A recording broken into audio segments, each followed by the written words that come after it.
Hello, welcome to the show. We've put together a couple of media giants, no less, this week to put the football world to rights. You may think there's an awful lot of writing to do, and writing in both senses of the word. I'm delighted to welcome to the show for the very first time the chief football writer of The Times and a doyen of our business, Henry Winter. Hello, Henry. Great of you to join us. Thanks very much for inviting me on. And both the fellow guests and myself commented before you appeared on our Zoom link that your backdrop would put ours to shame. I'm referring there to the veteran TV commentator. I'm sorry, John, you've been called veteran for about 20 years now. I don't know when we're ever going to drop that. Maybe vintage commentator John Helm. Welcome again, John. Thank you. It makes a change from doyen. Henry's the doyen today. I'm just a veteran. There's one doyen and one veteran commentator, and what you guys don't know about football isn't worth knowing about. We'll talk about topical things, England, the return of supporters, the plight of the Sheffield clubs, because this is going out, obviously, on Sheffield Live TV. And I think, Henry, if I can come to you first, John has recently been covering a part of the world that may not be familiar even to your well-travelled self. The Indian Super League. Yeah, I mean, I'm very honoured to have been upgraded to a doyen, but John is very much a veteran. But I mean, I'm looking at John. I think I need a bit of time in India. He looks magnificent. I mean, whenever I bump into John socially distanced at matches, I always think, my God, he looks younger and younger. And I get back in the car, so driving wherever, and I do about, 130, 140 games a year. And I look at John, and he's done about 160 games in the year, and he looks younger and younger. So, no, delighted to be on in your esteemed company. What was your question, Alan? So I'm rambling. Yeah, it was just basically that John's just returned from an extended spell covering football in India, and I was sort of hinting that even you haven't done that. Very envious. I mean, I have to say one of the reasons for doing this job is the opportunity to travel, which obviously in lockdown has been difficult. I mean, I haven't been anywhere as exotic as India, but I did manage to have 5 days in quarantine in Reykjavik when England played out there. And I mean, it was just, you're sitting in a hotel room, and in Reykjavik it was okay because we could go out and then obviously sort of get to the game, which was the important thing. And then we went on to Copenhagen. But I mean, look, we're incredibly fortunate to do what we do. And whenever I see John, and sort of hear his latest tales of wherever he's been, I think I got most of his books. That's the John Helm wing. That wall behind me of John's books. I've got the Alan Biggs wall is up here with all your books. My books are still in the garage waiting to be sold. Look, we're incredibly fortunate to be doing this job. I mean, John's been out in India. I mean, where was I last night? Manchester City last night. Can't get to Porto because obviously that game's been moved to Spain, but I think Arsenal tomorrow. But, we're very fortunate that, the real heroes of this extraordinary period, the nurses and the doctors and the scientists who've discovered the vaccines have managed to keep this country going and allow us to do what we love doing, which is going to games. But I'm sure John and Alan, you'll echo this. Going to games, going to Bramall Lane. You obviously go to sort of Hillsborough more often. I think I've only done one game there during lockdown. But I mean, it's just rubbish without fans. I mean, every game you go to, everyone says the same things. And what I found really interesting, just finally on this point of traveling, just talking to stewards coming out of grounds now, they're almost like grieving for members of their family. They're missing the supporters so much. And I think maybe the clubs have done it. They've trusted the games behind closed doors with the more experienced stewards, those who've been there a long time. They're also the ones who've got the longest connection with the fans, and they're walking into the grounds, and their family, their footballing family, obviously would normally be sitting in these seats, are not there. So, I mean, look, let's get fans back as soon as possible because God, the game misses them. Yeah, like you, I've never spoken to so many stewards in my life, and I've had some very animated, very interesting conversations with them. And like you, even though I don't go to these exotic places, and I'm only going to Bramall Lane, Hillsborough, Oakwell, the KCOM Stadium, Harrogate a couple of times this season, I consider myself incredibly fortunate as well. I've not been to India either to watch football or indeed on holiday. John, there's a tale to be told. Yes, I'd just like to thank Henry, by the way, for the reference to age and youthful looking. What I decided to do a few years ago was every birthday, I knock one off. So I'm really hoping I get to 27 again. That's part of the elixir. The other thing, Henry, is you're quite right. I've now been to, I think it's 86 countries, and that keeps you young, you know, just going to these places and watching the football. You're so right about the hollow experience, though. And I was at Barnsley the other day, and good luck to them and credit to them. They gave us an Easter egg for the press. So it's almost like a challenge for these clubs. Who can treat the media the best? I have to say Grimsby's a bit tough. You don't even get a cup of coffee or a team sheet at Grimsby. Harrogate, you've just mentioned, Alan, brilliant. They've got a little stall there which serves all throughout the match, coffee, hot chocolate, tea, just for the media and for the first aid people, which I think is terrific. But it is a hollow experience. By the way, the other one I'd just like to, very funny really. My phone went in this room a while ago, and I got hold of the phone and it said, World Cup, beach football, Tahiti. My hand has never moved so fast in my life. Yes, I didn't care what date they were suggesting. I was in for it, you know. But India, you were relating there, Henry, to Reykjavik, and I was in a bubble for 3 months. The first 2 weeks of which we were not allowed out of the room even. The food was slipped under your door.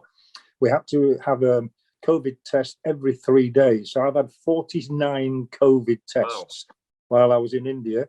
But you did feel incredibly safe. And what was really innovative was that the Indian Football Federation took the whole season, 115 matches all to Goa, just the 3 stadiums, and every match was played in Goa, a match every day, 2 matches on a Sunday. And it was brilliantly organised, and the players accepted it. But we all had to live in a bubble, including Phil Brown, by the way, who was with the other crew, the former manager in England.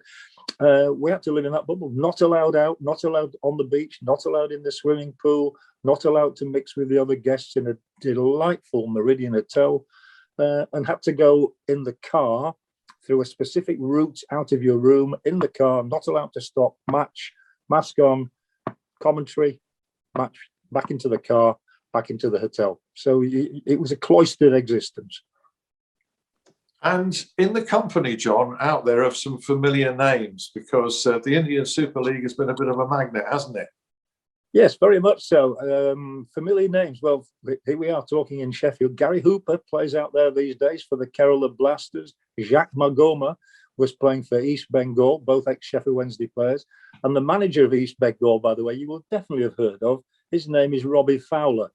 The manager of Jamshedpur is Owen Coyle, equally well known in our country. And there were about 15 or 20 former English Football League players. Anthony Pilkington, a well-known name, all out there. Stephen Taylor, former Newcastle United centre-back. And it's great because normally we're allowed to go and talk to them and have a chat, and they're quite comfortable and relaxed in those surroundings. This year, no, they were in Bubble A and we were in Bubble B. So I was allowed to wave to Robbie Fowler and Owen Cole, but woe betide as if we stepped foot on the grass and tried to talk to them. Ironically, I was at a game at Accrington Stanley the other week, and who walked in but Owen Coyle? I said, are we allowed to speak to one another here? Which bubble are you in Accrington? So it's a little bit surreal, actually, but it's a very, very enjoyable experience. I'm sure it was. These are weird times. And although we bemoan, Henry, the lack of supporters and the lack of the spectacle, the lack of atmosphere that we've become conditioned to and addicted to over the years, we're still, pinch yourself, allowed into football stadiums, and football has continued. And we knock the game continually, and we knock players and managers sometimes. But the stressful nature of it from their point of view, I think, requires some acknowledging. They've continued to entertain the population. Yeah, it was interesting. Yes, Henry. Sorry, John. I was just going to say it was interesting at the at the start when Project Restart came in. Everyone says, well, the games are going to be like training exercises, and the Germans call them, ghost games. I mean, the intensity of the games. I mean, if I'm watching a game at home, with respect to our brilliant broadcasters we have over here, I cannot have the fake crowd noise. Partly because I actually quite like hearing what the players are saying. But also, I think we've got to acknowledge there's a pandemic going on out there, and we have to appreciate the players even more, what they're able to. Look, there are advantages in it. I think certain clubs with young players, those young players have been allowed to flourish, partly because the coaches can get their messages over to the. I mean, it's very interesting. When I watch Chelsea a bit, you can see how Thomas Tuchel is almost coaching and talking to Reece James, obviously when he plays, over on the right wing back. Talking to him through games. And also I think you find some, I was talking to Jack Grealish during lockdown at Aston Villa, and he was saying that he hates it, the fans not being there, because I said to him, I said, you really must miss the whole term because you used to stand there, you've got a lot of friends there, it's an emotional place for you to run towards. And he said, yeah, absolutely, because I want to deliver for them when I'm playing for Aston Villa. And he said, you know what, I also miss the away fans because they give me so much stick that it makes me laugh and I want to play better. So the fact that all these players are sort of delivering like this, playing with this intensity, and I think what we've seen, when John was celebrating his 27th birthday yesterday, I was involved I'm involved in one of the EFL voting panels. Without giving too much away, one of the things I vote on is community schemes. And the wealth of community work done by players, done by clubs, done by supporters, done by managers during the pandemic is absolutely humbling.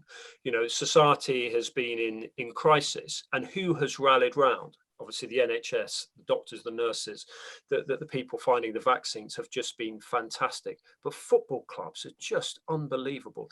I think you guys have been in the game a long time. You know how important football is to community, how deep the roots go.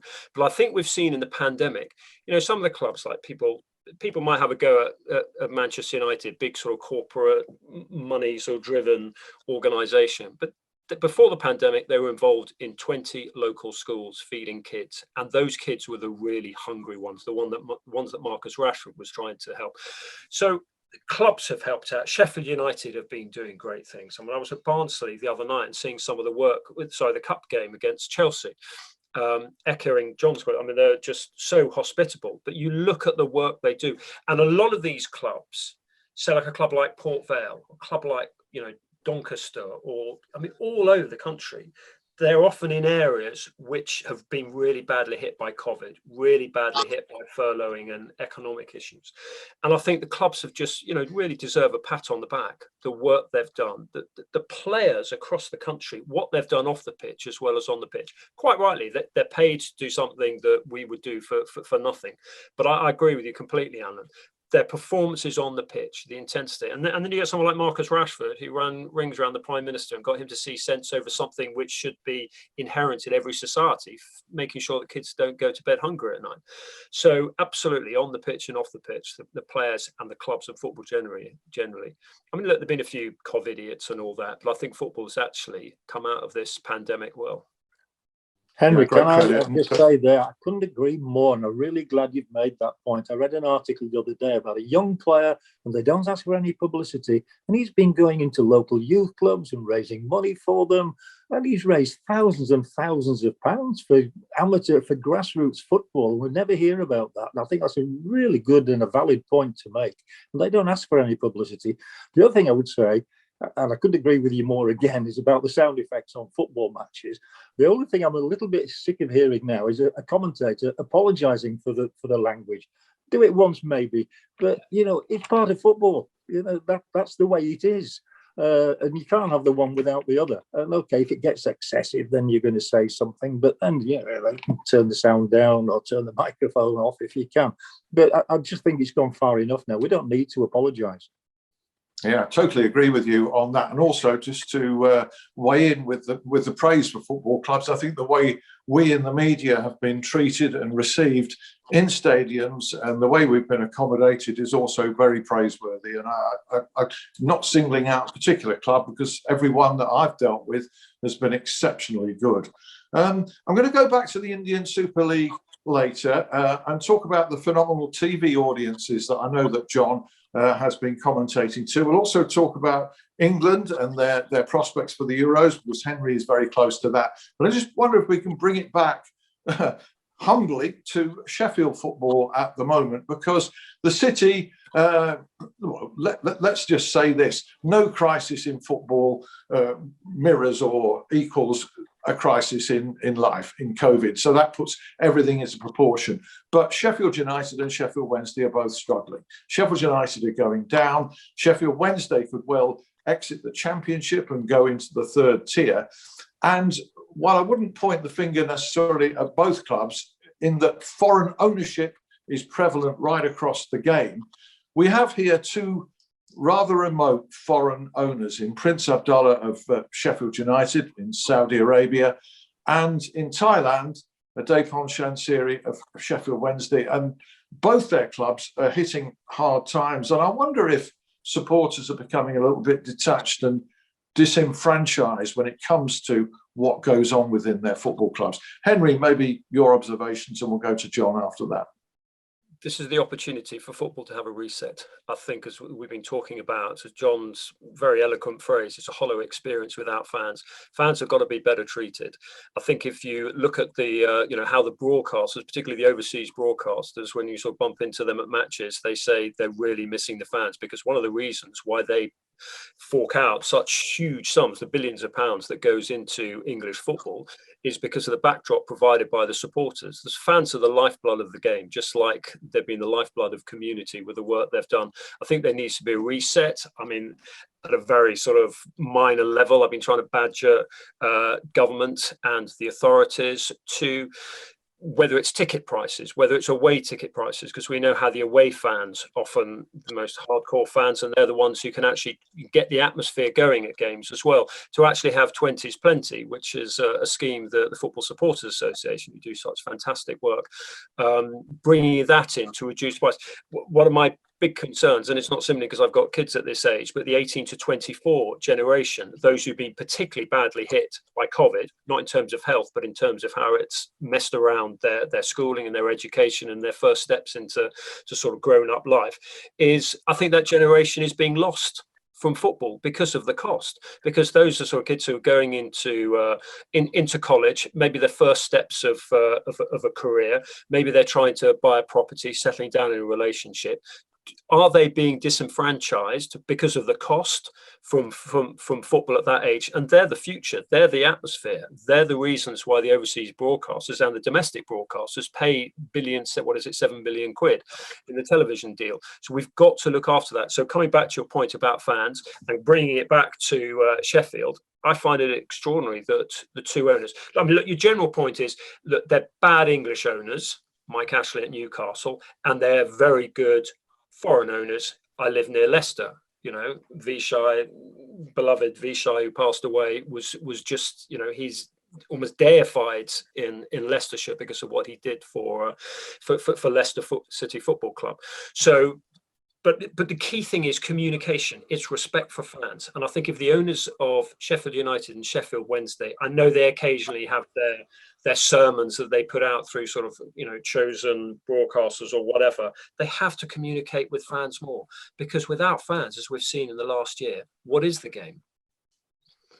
Yeah, it's a very good point. And it strikes me as well, and I'll bring John in on this, that public opinion used to be a powerful force in football when it came from the supporters about a prospective manager or a manager who might be sacked. There was a groundswell, or could be a groundswell, that was noted by a football club. But it strikes me that in the case of Sheffield Wednesday, and in particular Sheffield United, with the departure of Chris Wilder, that the supporters' voice, loud as it's been, has somehow been lost in the wilderness. John, I know that you watch these events open-mouthed, as I do on occasions. Yes, I think you used the word remote in instigating this conversation, Alan, and that's the problem, really. I don't think some of these foreign owners do understand the way the things happen in English football. It is different to any other business. Gone are the days of the Bob Lords and the Joe Richardses. You don't get a dentist or carpetbagger or whatever running a football club these days. And Henry is quite right as well to say that at Leicester City, Manchester City, Chelsea, I mean, they've been run brilliantly over many, many years now. And Newcastle, not so well. But you're right that we've lost, the club has lost an identity with the fans, I think. And it is so important. We all remember the first games we ever went to, probably with our fathers. And, we, in my era, we were pushed down to the front and sat with our legs dangling over the walls, But these days, it is such a business orientated thing, football, that it seems to have gone completely in the wrong direction for me. And I do think that there is a lack of rapport and a lack of notice given to the supporters about what is going on, just what is going on. And you've quoted, obviously, the Sheffield clubs. If you think back to Blackburn when the Venkies took over and Birmingham City, what horrible times they've had to experience, these fans. That I just think that the link between the football fan, the genuine football fan, which is what the game is all about, is where we all go. We love the game, and it's a family. It should be a family thing as well. It's gone. It's gone. And why has it gone? And it's gone because, for me, too many people are in the game who haven't passed a true and whatever it is test, really. And that's something we've got to get back to. Does it go further as well, though, from that, John, and bring Henry in again to modus operandi that increasingly foreign owners want to be hands-on? It's a bit of a plaything, can be a toy. They don't trust the football professionals as much as the butchers and the bakers and the candlestick makers did back in the day. Go on, John. Yeah, probably right. I mean, that's why I referred earlier to the Bob Lords, and dear old Mr. Booth at Rotherham United, the scrap metal merchant. That is not going to happen. I think we do have to accept that in this day and age, that is not going to reoccur. And where you make the point about them wanting to be so hands-on, yes, in one way, and another way they're not. But they're the people who are going to say, we have a right to do what we want. We are the ones who are, in events, saving these clubs by putting the money in. The clubs wouldn't be there without that investment. So I suppose they have a point too, in that they are the only ones who have a right to a say, in a sense, because they're putting the investment in to save some of these clubs that would be in financial dire straits if they weren't there. But I do think that there's a medium ground to be found somewhere along the line. We've got to get back to that identity and the local people going. This is another aspect of it. When I saw the Brentford lineup the other day, I was astonished with it. Of the 20 players, there were 4 English players. That is all. So we've now got 16 foreign players on the squad playing for Brentford. And I don't think the fans identify with a lot of these players who have come from Albania and Macedonia and goodness knows where else. In fact, there was barely a player that they would have identified with. And next time I see Brentford, there'll be another 8 changes, I'm sure. And I think that's something that's happened to the game. We used to be able to name the 1 to 11 week in, week out. And those players, Henry will back me up, I think, on this. In the days when Liverpool and Leeds were the top 2 teams in the country, they were relying on squads of 16 or 17 players, and they were playing 16 matches at least in a season. The first team was the first team. Nowadays, you haven't a clue who's going to be on the team sheet when you turn up.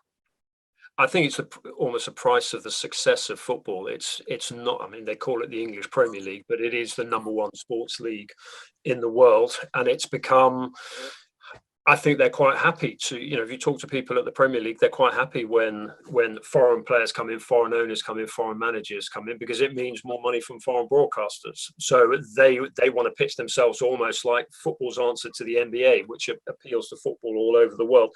Look, I think there's a balance. I think there are some good foreign owners. And obviously, you look at, say, Cantona's influence at Manchester United on some of the young English players coming through there. Now, I think we've seen, certainly from covering England in the last 2-3 years, we've seen that the academies, and maybe it's because of the cost of players, the academies are turning to young players. They are producing some fantastic young players. I tried to get my England squad to 23 the other day, and I had to stop at about 41 because they were so much sort of attacking talent. But just coming back to your central point and coming back to the sort of the roots of where we are now, I've spent a bit of time. I've got to know Kevin McCabe over the years, and I understand the sort of the tensions and the issues between him and Prince Abdullah.